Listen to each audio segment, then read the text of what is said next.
Gates. All right. So good afternoon and welcome to the May 14th convening of the Planning Commission. We like to begin our meetings with the land acknowledgement. So as we begin our meeting, we respectfully acknowledge that our space today is taking place on occupied Coast Salish land. We pay respects to Coast Salish elders, past and present, and extend that respect to their descendants and to all Indigenous people.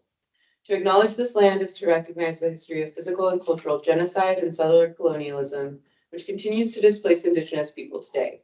It is to also recognize these lands, waters, and their significance for the resilient and wise peoples who continue to thrive in this region despite the consequences of displacement and broken treaties. Those who hold settler privilege in this city must work towards supporting the Coast Salish people and all Indigenous people using various forms of wealth and privilege they reap due to it. My name is Ziva Alvarez. I use she, they pronouns, and I'm one of the co-chairs of the Seattle Planning Commission along with Matt Hutchins, who's also on the call. A few announcements before we get started to members of the public and to visitors today. First of all, welcome. We're happy to make all commission meetings open to the public, but we ask that you note that the Planning Commission does not hold public hearings since the commission is an advisory body. We provide recommendations to elected leaders that in turn make actual decisions, and we encourage individuals and organizations to provide their comments appropriately to elected officials. This meeting is a hybrid meeting with some individuals participating remotely, while others are in person in the boards and commissions room in Seattle City Hall. Along with land acknowledgement, we also like to start our meetings with colored brave space norms. I'd like to invite a commissioner to choose and briefly speak to one of our color brave space norms that they feel have a particular relevance to today's agenda.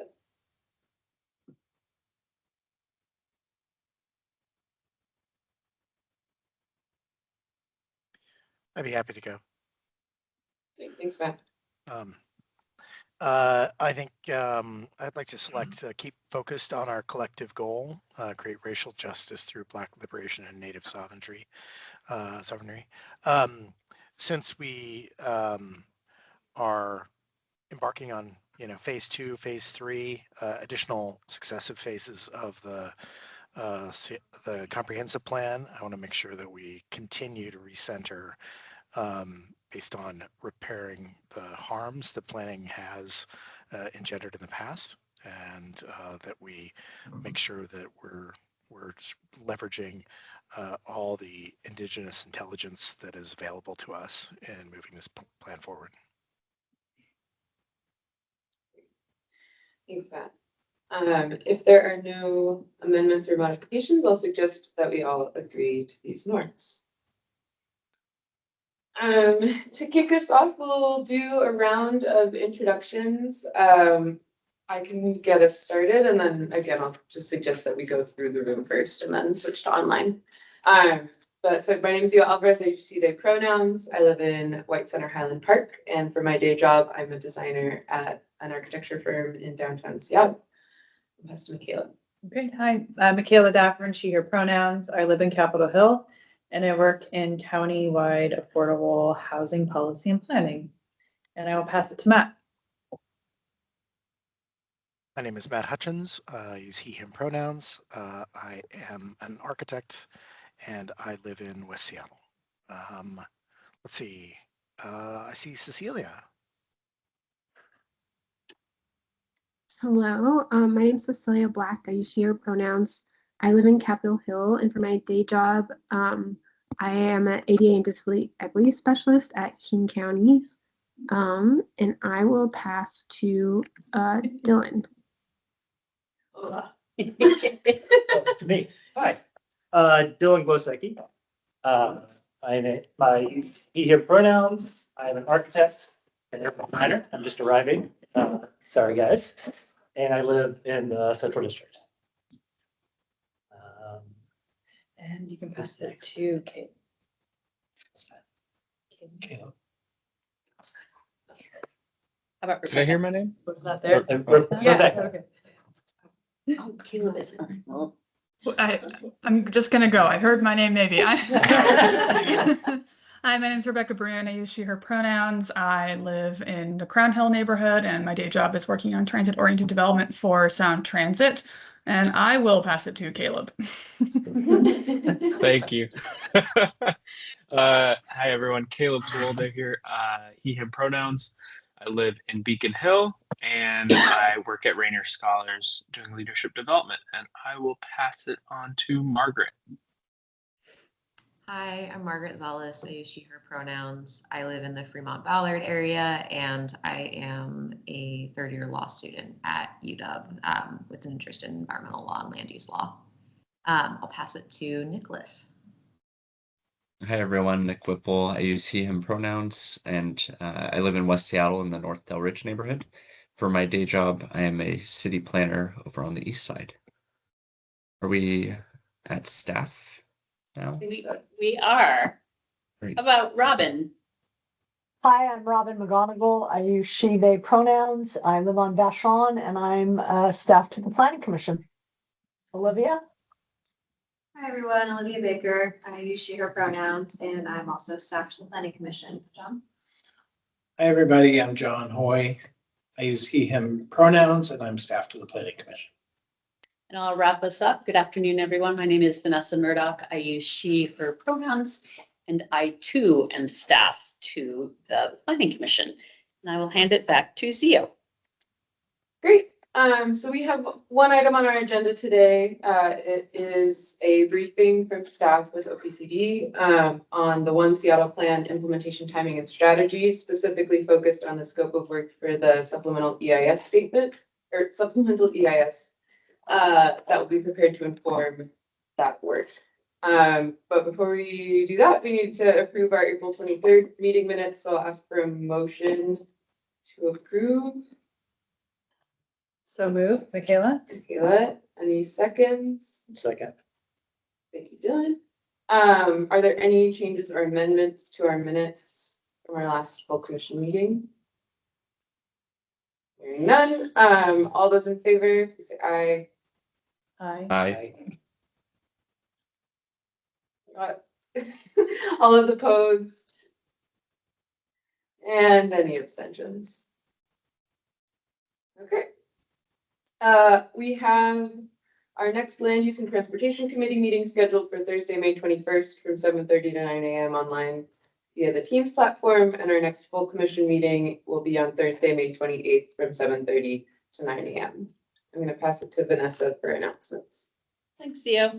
As Zio noted, we are conducting this meeting in a hybrid format. So we have two commissioners here joining staff in the boards and commissions room at Seattle City Hall, and the rest of the commissioners are joining via the Teams platform. And I'd like to remind commissioners to please use the chat function of MS Teams to be recognized to speak when we get to the discussion portion of the presentation. And also a reminder to please not put any substantive comment in the chat, as members of the public who may be calling in don't have access to the chat. So we want to make sure that our meetings, whatever we're discussing, is accessible to people listening in or joining on the Teams function. So we have a couple of different ways. We invite public comment. We welcome public comment. We have a couple of different ways that people can provide comment to us, either by emailing me, ideally a couple hours before the meeting, or by showing up here in the Boards and Commissions room of City Hall, or by joining the meeting via Teams and raising your hand. I do see that we are joined by two members of the public right now, so I'm just going to pause for a couple seconds to see if those members of the public joining us would care to offer public comment. And if you would care to do so, please raise your hand in the Teams platform. I don't see anybody calling in, so I don't need you to send me an email with your phone number. So I'll just give it a couple seconds. And I'm not seeing any waving hands. So we can skip the announcements around our public comment and move into the briefing 1 minute ahead of time. Great. Okay, so I believe Jonathan's on the call, but Michael's maybe still upstairs tied up in the briefing to the select committee. But so Michael Hubner and Jonathan Morales from the Office of Planning and Community Development are joining us to brief us on the One Seattle Plan implementation timing and strategy, specifically focused on the scope for the supplemental environmental statement. They'll walk us through an overview, after which Vanessa and I will facilitate comment and discussion focusing on three main topical areas: neighborhood centers, frequent transit corridors, and HB 1491 and regional urban centers, as well as general comments. We have an hour and 15 minutes for this agenda item. And to Jonathan, I guess you're representing OPCD staff in full right now. We just ask that we leave about 45 minutes so that we have enough time to ask questions and provide comment. A little over 10 minutes per topic, including general comments. And then just a note to commissioners, we're not providing written comment on the scope of the SEIS. So our minutes from today's meeting will serve as our record of comments. So if there's anything that's been discussed previously that we want to make sure is getting to OPCD, we should discuss it today. And so welcome to Jonathan and preemptive welcome to Michael. Well, and this is Michael Hubner, just letting you know I am here. I did just arrive a couple of minutes ago. Thank you for that great introduction. And maybe I'll just say a couple of brief words and then really turn it over to Jonathan, who is leading our SEIS effort on these phases. And thank you, commissioners, for having us here today. This is an emerging topic, as Jonathan will describe. Mayor Wilson has provided direction to us at OPCD to, as she has been talking about going taller, denser, and faster, that we can take a look at a broad range of additional steps to implement the One Seattle Plan, the comprehensive plan update that was just adopted late last year. This is really largely about implementing that plan. It's not about a new plan. It is about zoning legislation primarily. There are some pieces where the plan may need to be amended, depending on the direction the mayor and the council wants to go.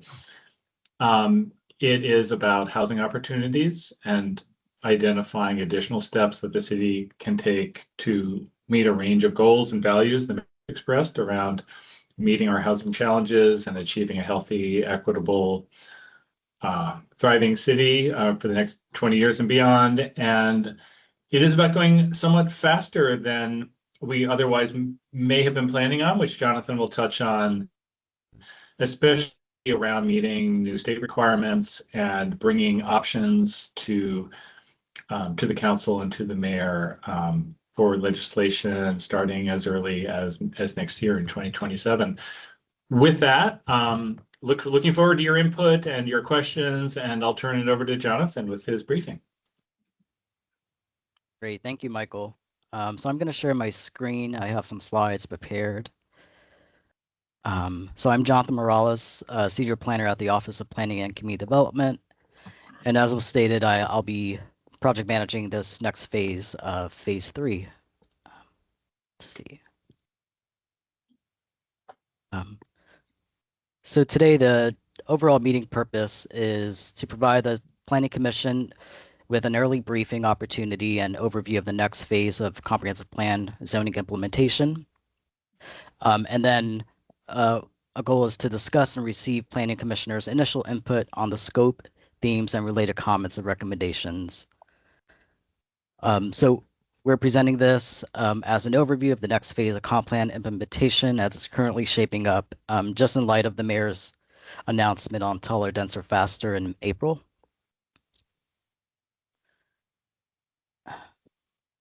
Providing some background, I'm sure you're familiar with this. So back in December, the city completed a major milestone in adopting its major updates to the comprehensive plan. In this plan, there's a growth strategy, or others call the future land use map, and this sets the overall framework for land use and how the city will evolve over the next 20 years. And so in this strategy, there are a variety of different place types: regional centers, urban centers, neighborhood centers, urban neighborhood, and manufacturing and industrial centers. And so how we implement this is through various phases of zoning legislation. And so I'll present briefly what was the initial approach to implementing the comp plan. As you're aware, phase 1 is already completed, and that was adopted in tandem with the comprehensive plan in December. And so phase 1 is largely middle housing, HB 1110 implementation. Phase 2, which is currently with City Council, is centers and corridors. And then there's these other phases, phase 3 and phase 4. And so previously we were envisioning that phase 3 would be a narrower view of, some select regional centers and urban centers, and then the new and expanded neighborhood centers that council has proposed through the council resolution to the comp plan. And that timeline would have been early 2027 for adoption. Phase 4, we were looking at for specifically HB 1491 implementation, and that is the transit-oriented development bill. And that timeline would have been around late 2028.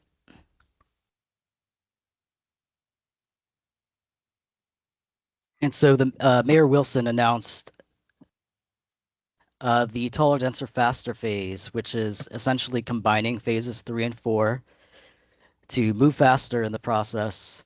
And in this announcement, it outlines specific guiding vision statements that OPCD is directed to look into when building out the scope for the supplemental EIS. And so part of this is, I'll just name the 4 bullet points here, which is affordable housing. So addressing the housing affordability challenges in the city and adding zoning capacity for new types of housing. Not waiting, so delivering zoning changes as soon as possible, including implementing HB 1491 sooner than required. So the TOD bill is required to be adopted by 2029, and so this process will look at adopting that up to 2 years sooner. Thriving complete neighborhoods, so increasing housing options near transit and community amenities. So these include proposing housing options near parks, schools, shops, other amenities. And then environmental justice, so adding healthy and safe housing options on quiet streets. So moving away from this idea of building right on arterials, but looking into how we create complete communities and neighborhoods. And so in order to implement these items here, we need to do a supplemental EIS.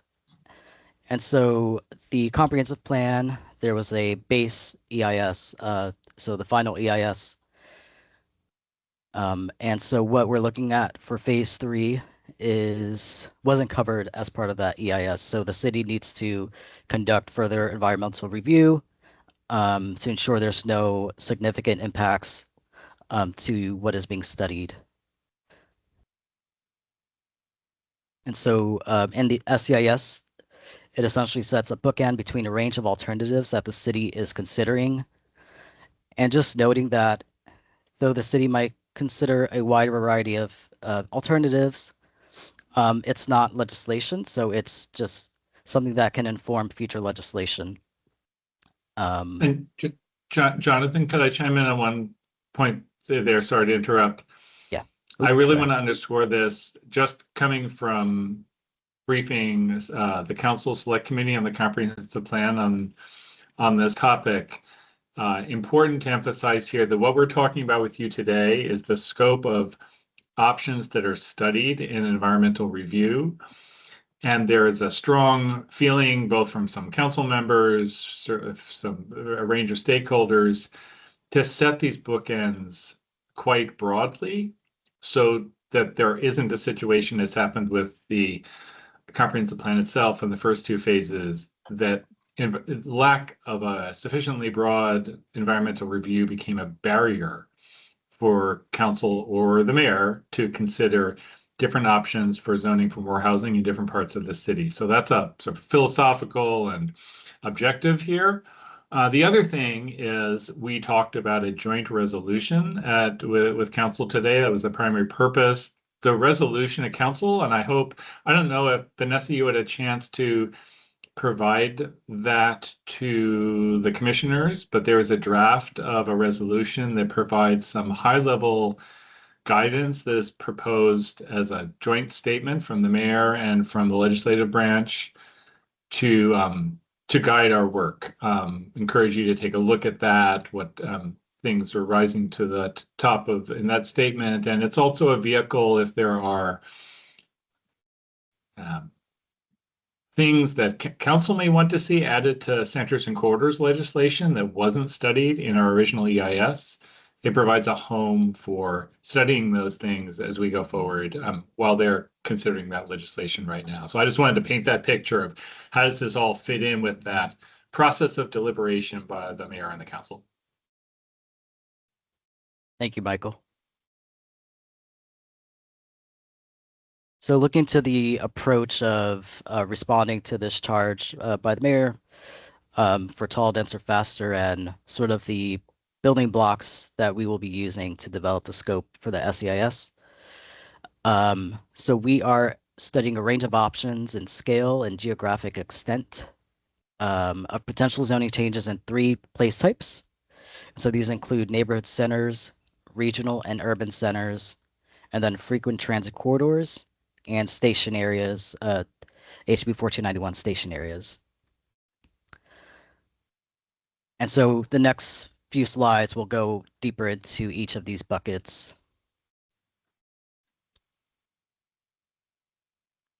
All right, so for neighborhood centers, as we're aware, the growth strategy includes 30 neighborhood centers. These typically generally provide housing options within an easy walk to frequent transit or neighborhood business districts and amenities, increases housing diversity in more neighborhoods across the city, and generally reflects a 3 to 4 minute walk from the central intersection. So that is about a typical long block. And then in terms of zoning and heights allowed up to 4 to 6 story buildings. And so this includes a lot of our LR2 and LR3 and MR1 zones, so mid-rise and low-rise. And there's also some neighborhood commercial sprinkled throughout these neighborhood centers. So council resolution to the comprehensive plan calls for further environmental review of 9 new neighborhood centers and then 6 expanded neighborhood centers. So these expansions are existing neighborhood centers that we're looking to study the expansions and the zoning that will be proposed in those. And so we're expecting to review these and even potentially more neighborhood centers than currently shown here.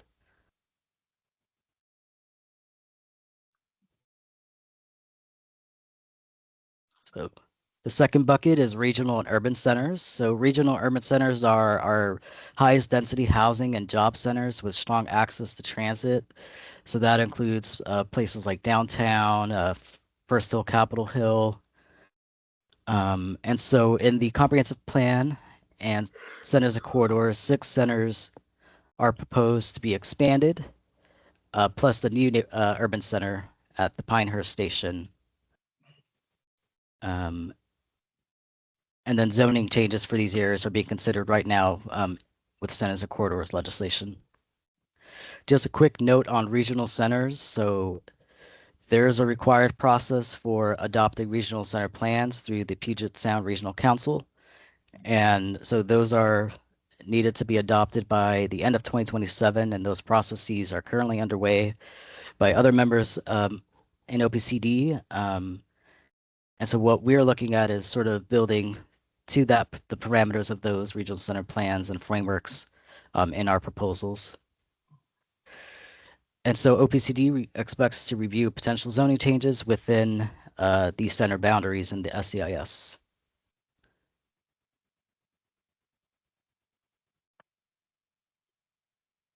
Another area that we'll be looking at for the SEIS is HB 1491 station areas and frequent transit corridors. And so we'll be studying a zoning that will meet or exceed the HB 1491 requirements, in addition to proposing wider areas around frequent transit. So for those who are not aware, HB 1491 requires a minimum average FAR or floor area ratio in transit station areas. And it's typically a quarter mile from bus rapid transit stops. And so the average FAR required is about 2.5. And then near light rail stations within a half mile is 3.5 FAR. In terms of frequent transit corridors, these generally run to and between designated centers, and they include both BRT and non-BRT routes. Jonathan, if I sorry to interrupt, if I may, just on FAR for those either commissioners or members of the public, wanted to translate the 2.5 and 3.5 FAR into something a little more visual. An average of 2.5 is, on average, we would be zoning for a building of about 5 stories. Some might be less, some might be more. That would be the average scale of development. And 3.5 would be something more in the 7 or 8 story range on average throughout a center. So you might have around a light rail, some areas zoned for towers, for example, which are much taller, and then tapering off to somewhat lower mid-rise densities toward the edge of the station area. That's what this might look like, but we have a variety of options of how to zone in these areas because it is calculated as an average. Great. All right, so OPCD conducted some preliminary analysis on the HB 1491 bill. I'm looking at where centers line up with this FAR requirement. So as you can see in the map, the areas in green are those areas that are meeting or above the 3.5 FAR requirement. And then those below are not meeting that requirement. So as you can see, a lot of South Seattle is pretty much not meeting that. And Jonathan, on this and the future maps, because I know this question comes up, the analysis that created this map does incorporate and assume adoption of the centers and corridors legislation. Now, in this particular case, because most of these station areas are inside existing regional or urban centers, centers and corridors largely doesn't actually make any changes to those areas. So it's not surprising that a number are below that 3.5 threshold. But as you can see, it also highlights that even in these areas, we have work yet to do above and beyond the comp plan zoning, the centers and corridors. If you look in North Seattle around the Pinehurst, new urban center at Pinehurst, even with the zoning that's proposed in centers and corridors, there's some additional increases that even there would be necessary to get to the 3.5 requirement of that's now state law. So this is a map for us to focus where we're going to be looking at potential future changes.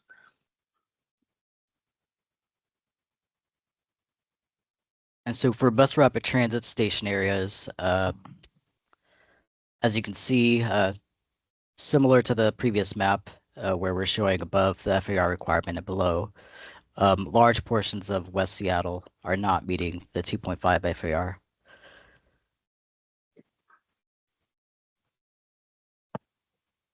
So on to frequent transit corridors. So there's 2 maps here. There's what is currently being considered in centers and corridors for rezones, and then just showing the centers with the frequent transit routes. And so the centers and corridors legislation includes rezones to low-rise 3 for half the block facing frequent transit routes. And so as part of this next phase, we'll be looking to study varied approaches to wider up zones near frequent transit. That includes routes and stops.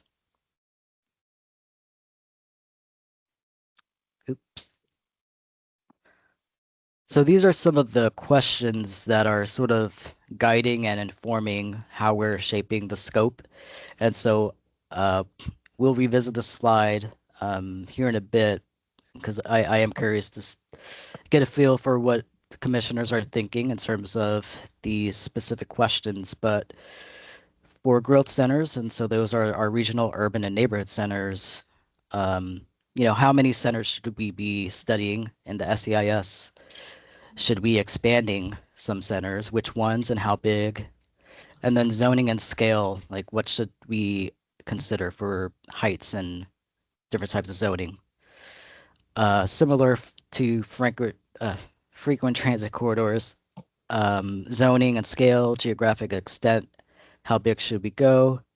And then how should we treat routes versus stops in terms of geographic extent and approaches? For implementing the TOD bill, some of the questions are, zoning and scale in relation to those required average minimum FARs. Should we attempt to meet those at the 3.5 or the 2.5 or propose to exceed those requirements? And then as we're looking at, applying an approach to those centers, should we be proposing any expansions in light of those zoning proposals? And on that, I don't think we had a map that showed this, but one of the things that we have also taken a look at, you couldn't see it on the citywide maps that Jonathan was showing in a previous slide, but under 1491, there is a statutory requirement that we achieve those densities within a certain walk distance of the transit station. And those walk sheds, which are a half mile in the case of light rail, do extend in many places beyond the boundaries of existing regional and urban centers. And not in all cases, but there are certainly some notable examples there. So in those cases, the city has a choice to go taller within the existing boundary or push the boundary out and maybe go not so tall or something in between. So that's where the relationship between boundaries and 1491 has to do with those walk sheds. All right. One last slide before we get into questions. So this is the sort of the working draft timeline that we're working with. And so as you can see in this March, April, May, we're sort of defining this next phase and developing the intent. And then there's some public engagement opportunities. There was a briefing today on the joint resolution, and there'll be opportunities to provide public comment on that process. And then we're building out an engagement strategy throughout, the summer and the duration of the project before we get to our major public comment milestone, which is when we're proposing to issue a draft SEIS towards the end of this year. And then we'll have some zoning maps and alternative maps available for public comment. And so this will take us through 2027 with a tentative adoption in December 2027. And again, this is our best case scenario in light of going faster, but of course things, come up and we have to pivot slightly. So for now, this is what we're working with for our draft timeline, and yeah. So I prepared some questions to sort of guide our discussion, but I don't know if any commissioners have like specific questions. So for me, I'm just curious to hear about any overall impressions of the general direction that we laid out, and if there's any feedback that you all may have. And then is there anything that we're missing, other factors that we should be considering as we build out the scope? And then back to that slide where I had the questions by place types, any feedback on the questions that we're considering?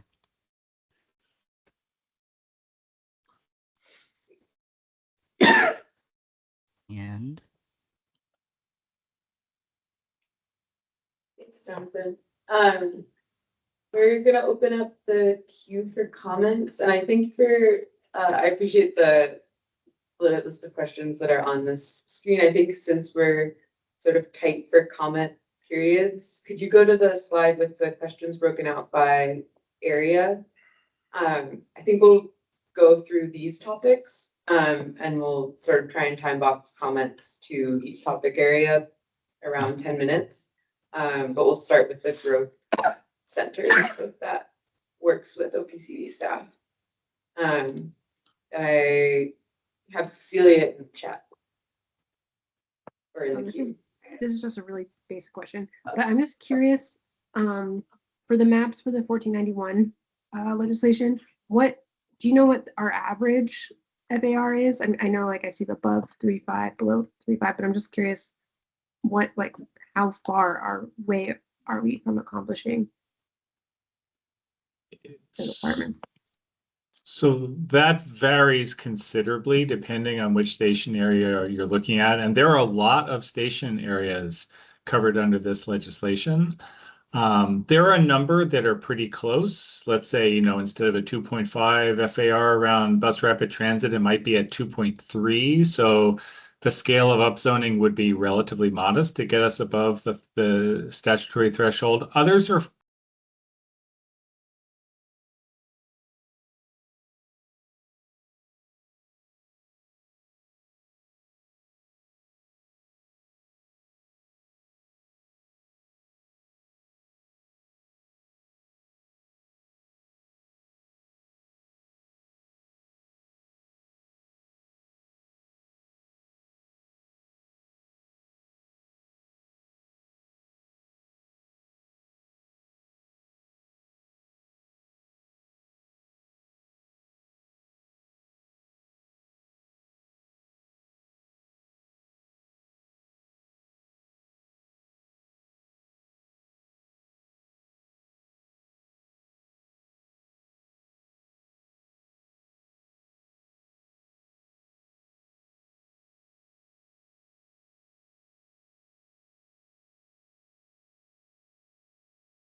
Does that make sense? The bill is complicated. I apologize for all these options and the numbers, and it's something as we go forward, we'll, continue to develop public facing materials to try to explain that. But for today, I hope that that's, clear enough that we have these knobs we can turn a little bit to adjust complying with the bill around certain facts on the ground. Thanks for that clarification. Rebecca and then Nick. Yeah, thanks. I am, I would say there's strong displacement risk, definitely in Southeast Seattle and throughout the city. I would be wary of having the zoning designations either slowed down or minimized because of that, because I would hope that the city would have like a multi-pronged approach for anti-displacement, right? So working about, community preference policies and other home ownership opportunities.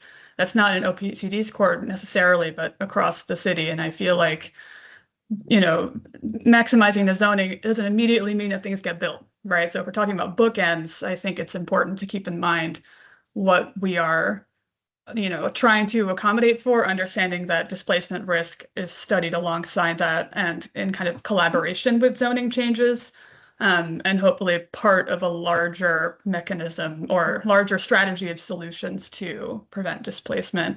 And then going back to the comments here, I think maybe Matt mentioned West Seattle and Ballard. I'm wondering about in the far future, when we see light rail going to Ballard, a lot of the station area in Interbay is in the MIC, and I wonder how those are going to interact as well, knowing that the zoning obviously around the station areas right now and into the future is not compatible with residential development. So if you have answers for that, I'd love to hear them. Well, the short answer on the industrial is that 1491 does not apply to industrial areas. Right. So the MIC boundaries are going to stay the same. Right. There would be no need to change the MIC boundaries because of this law in any way. We would only look at the implications of 1491 for areas outside the MIC boundary. Mm-hmm. Okay. Thank you. Nick? Can I press on the Rebecca question on West Seattle Ballard? What's the approach or strategy for planning for those station areas where 1491 is maybe technically not requiring you to think about zoning for future light rail stations that are maybe way further off in the distance? But in the case of West Seattle, there's been a lot of environmental analysis and there are stops identified. So I'm curious if you all are thinking about that, if this is the right time to scope that within your own EIS so that we're in a better position to plan for Delridge Station and other areas along that line. Jonathan, do you want to, I can't remember if you touched on it, you want to talk about the relationship between the SEIS and our sub-area planning and station area planning work? Sure. So yeah, while we're developing the scope of the SEIS, there's some ongoing processes that we're working on. So there's the station area planning work, developing, a framework for transit-oriented development in those areas.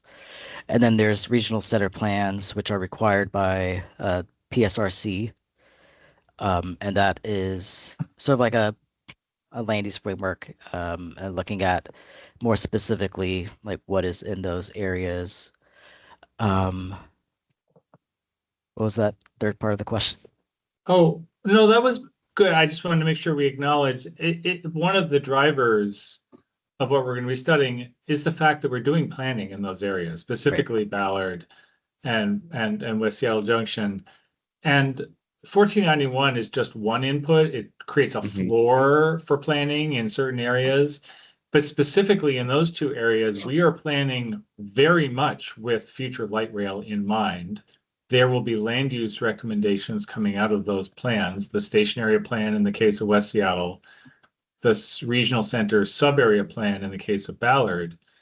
And those, we will do our best to fold in what we know about those recommendations into what is studied in this supplemental EIS. So going above and beyond what 1491 would automatically require, we're doing planning work that is envisioning the future light rail and planning around that.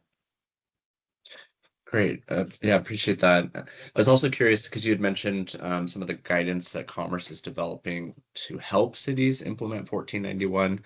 I'm one of those folks that's waiting for that to drop. I also understand that they're working on kind of their own programmatic EIS. There was that appropriation, I think $1 million to Commerce. It sounds like you all are going ahead with your SEIS though, but hopefully you can get some benefit from that if you are one of those cities that would be a potential user of that programmatic EIS. Yeah, I just quite frankly saw an email pass my desktop today about that. I was not tracking the state's work on the programmatic EIS as closely as I maybe should have. There are just so many moving pieces here.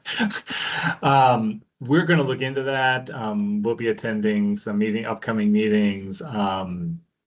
Yeah, of course we're interested. I would be very surprised if that state effort actually gives you the coverage you need. Gives us the coverage we would want and need that would replace any of this work, especially since 1491 is only one of the drivers of this supplemental, and also because we're envisioning studying options to go above and beyond 1491. So at first blush, it's nice that they're doing the work. We'll look at its potential benefits to us, but this is probably something we need to do here within the city. It also provides that option for public and council and elected decision maker information from the EIS that a statewide study would not do adequately. Yeah, makes sense. Okay, thank you.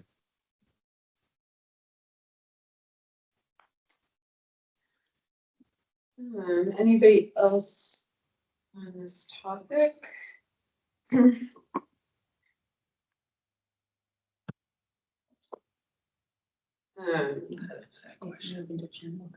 Dylan's got a question. Quick question on industrial stations in the industrial zones and the mixed zones. I'm curious from an OPZ perspective, we talked a little bit about this at a previous meeting. If we're not adding density in the form of housing station areas, how does OPZ see our growth opportunities around station areas and industrial zones? I know it's access to jobs. Mm-hmm. And is there an encouragement, a focus on increasing job density in that vicinity to ensure we're taking advantage of the investment and the opportunity that the station affords these areas? Understand that we're not going to add housing, because we're not looking to displace the jobs, but mm-hmm. Yeah, I'm essentially. Oh, sorry. Did you have more?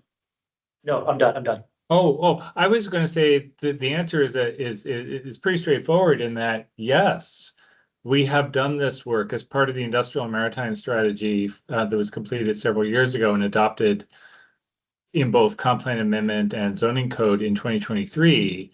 There's a new industry and innovation zone, which is specifically tailored for a station area and mapped around future light rail stations that would allow, has a bonus and incentive structure for more vertical multi-story development in a manufacturing and industrial setting that would combine ground floor industrial, more sort of classically core industrial employment on the. I think we would do a lot. Related complementary employment uses on upper floors like research and development or other more office-based uses above. That's the tool that we put in place for now. We're seeing how that can work going forward. I mean, I think that this can take some time to see how the economy and developers may find opportunities to do more vertical development around in our station areas. So yes, we're on it. That's our vision and our tool right now. That could evolve in the future, but that's work that we spent a lot of time on just before the comp plan update. I'm gonna speed run a couple of comments that we haven't touched on, and then we'll move on to general comments. One to the question of should center expansion be considered where appropriate? Yes. In the regional and urban centers, especially in the TOD development zones, studying zoning that'll maximize wood frame construction, but also studying heights of 240 and above. It's the opinion of the commission that mid-range heights are less realistic and will pencil for developers, but we want to see the highest density around existing and future light rail stations. To that end, studying eliminating LR1 and LR2 zoning in urban and regional centers and studying a stronger use of mid-rise and high-rise zones in these centers, and eliminating LR zones in station areas in favor of higher density land uses. I think that covers what we had. And so we'll move into general comments. Again, if you have not given comment yet, it would be great to hear from you. But also, I know that folks have some strong opinions in this field as well. So opening the queue for that. And maybe, okay, go ahead, Nick. I know I just gave comments, but I did want to just note that sometimes, and I think you all are aware, the narratives that can form when you begin to study kind of major capacity increases, which is, our point is, set those bookends pretty broad so that we can have a really informed and robust policy discussion where we're not taking options off the table because they weren't analyzed. But then with that, the risk is just what's that messaging strategy to community to help them understand the difference between capacity and what might actually be built. And so just having a really strong kind of narrative as well as including some sort of a production study or doing some sort of analysis based on land value and improvement value to get a sense of what's likely to redevelop, so that folks understand that it is a more nuanced conversation, because I felt like we were reading about a lot of reactions from community that the city is, quadrupling its capacity, or, really kind of fear. And that was bringing forward a lot of comments that I think really weren't helpful in the council deliberations on the plan. And so just being more intentional in either the messaging and then also having some studies that help inform what's likely to be developed based on a very clear methodology that you all can lay out.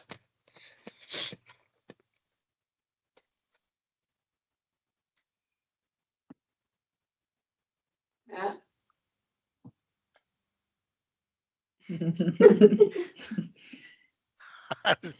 I don't have anything to add at this point, other than I think the commission has come back to, we would like you to go big. We really appreciate the sea change towards understanding the long-term value of this plan of having not bookends but a high ceiling, and a high floor. And that this really is an opportunity, I think, to, I'm just thinking about the context, 10 years ago, that map that we've been looking at, there were a couple of, little pinpricks of blue and the rest was yellow. And now we look at this and there really is this kind of multivalent layered nuanced system that is developing, between the corridors, the centers, the urban villages, or the regional villages, that I think is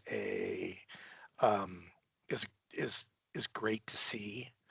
And I'm hoping that we can, fill in some of the holes and simplify our zoning. Because right now, I think it's great, but it looks even more complex. The complexity is an artifact of how much progress we've made.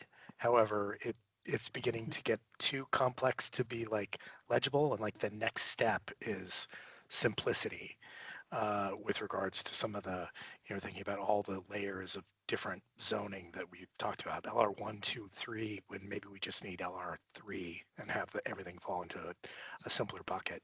So anyway, thanks for putting me on the spot, Zio. I wanted to give you an opportunity to give your opinion on setbacks, but Yeah. Oh, yes. I think it's in there, part of simplifying and thinking about the future urban design of what we want the city to be, is making sure that we're explicitly studying, allowing kind of perimeter block zoning, zero side yard setbacks in LR, so that we can preserve more backyards, preserve more space for trees, but have it happen in an interior courtyard, and having our urban sort of street edge, have development being pushed to the edges where it engages the street, creates a better sort of urban space, and then a private interior courtyard. So I know that shadows end up being a weird environmental impact, and I want to make sure that we're thinking about the transformation of our city in a way that what it's really going to be, and how some of those things like shadows are short-term again artifacts of a better urban design.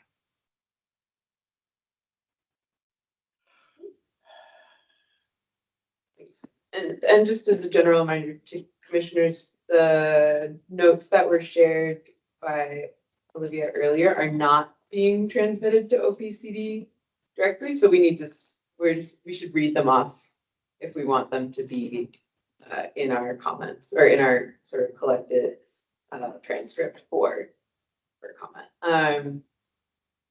We've got like 7 minutes left on this topic. Go ahead, Michaela. I'll take what I think might be the final comment that we haven't said out loud, which is study increasing the number of areas with parking maximums.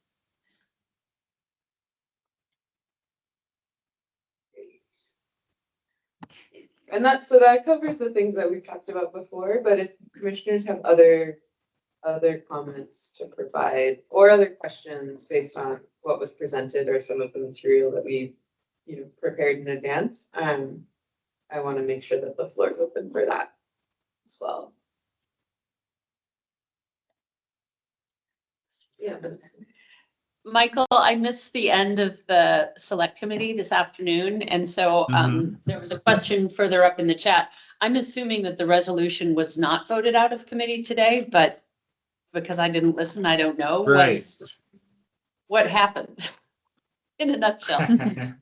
Yeah, no, I'm glad you actually went to, because I did want to give a quick update on just process and calendar here, which is it's actually some new information. So no, the resolution was not voted on today. It was never intended to be voted on today.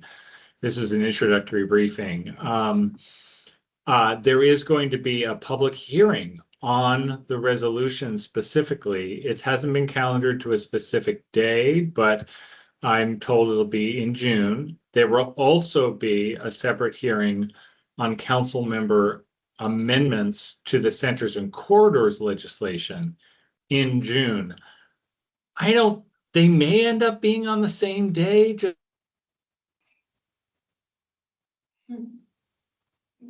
Oh, we lost you. We lost you, Michael. You froze. I hope they're not. You could just come down here. Yeah. Likely story. Jonathan, do you know what he was going to say? Yeah, I don't. I don't know. That's fair. But Did I think he was say that they're getting- gonna vote on quarters? Changes to quarters legislation? There's a public hearing on amendments, council amendments to quarters legislation likely in June is what I heard. That reflected in your project timeline, Jonathan, that you shared in a slide? Is that anticipated or is that new information? Yeah, we're not showing anything related to centers and corridors in that timeline. It's Okay. Yeah. Michael's back. Michael, we lost I'm back. you. I'm sorry. You may I'm be on the having same day. technical. Yeah. Yeah. So the vote in, I don't have the dates right in front of me here. I think it's late July. The next committee meeting will be late July. Might be as late as the 30th. But I know the final vote will be on August 5th. That's at least that's what the calendar is indicating now. Out of committee, the resolution would be voted on either at the July meeting or at the August meeting, is my understanding. So pretty close to the passage of centers and corridors, more or less functioning like a companion resolution is the most likely outcome here. This is evolving. Don't quote me on any of these things. But I was told that everything I told you is it's not embargoed information at all. It's going to be posted publicly, and of course it could change again. You know how it goes with council committees. They're adjusting on the fly here, but they do need to have that hearing and then the 30 days built in on the resolution. They made that procedural choice. Dylan, do you still have? Yeah, just a quick one. And I mentioned this earlier, but just I've seen this in some of the slides that are going around about looking at, again, the scale, the size of zones at the centers of at the commercial cores, neighborhood centers. And just I just want to emphasize that I think the work that you guys have done up to this point of limiting that height increase intentionally to just a single step up from 45 to 55, say, from 55 to 65, and not increasing that height too much is a really good move and is important to preserve these commercial cores and to mitigate displacement. So just hitting that point home, the neighborhood center is currently at 45 foot. I would endorse not bumping that all the way up to 65 feet because it's more likely to get that core redeveloped. It's more likely to lose the existing small businesses that are there. And I just emphasize and endorsing the approach you guys have already taken, and would just ask that you guys hold that fast as we look to add density in this next study.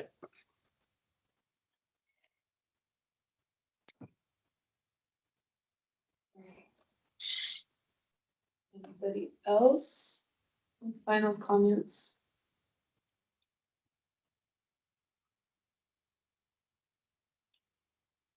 I'm not above ending 2 minutes early. if there aren't. Thank you, Commissioner. You guys Thank you, did your Michael and homework. Jonathan. Great Yeah, thank you. comments and questions. Yeah, we did our best. Yeah, thanks everybody for the discussion. Thanks OPCD staff.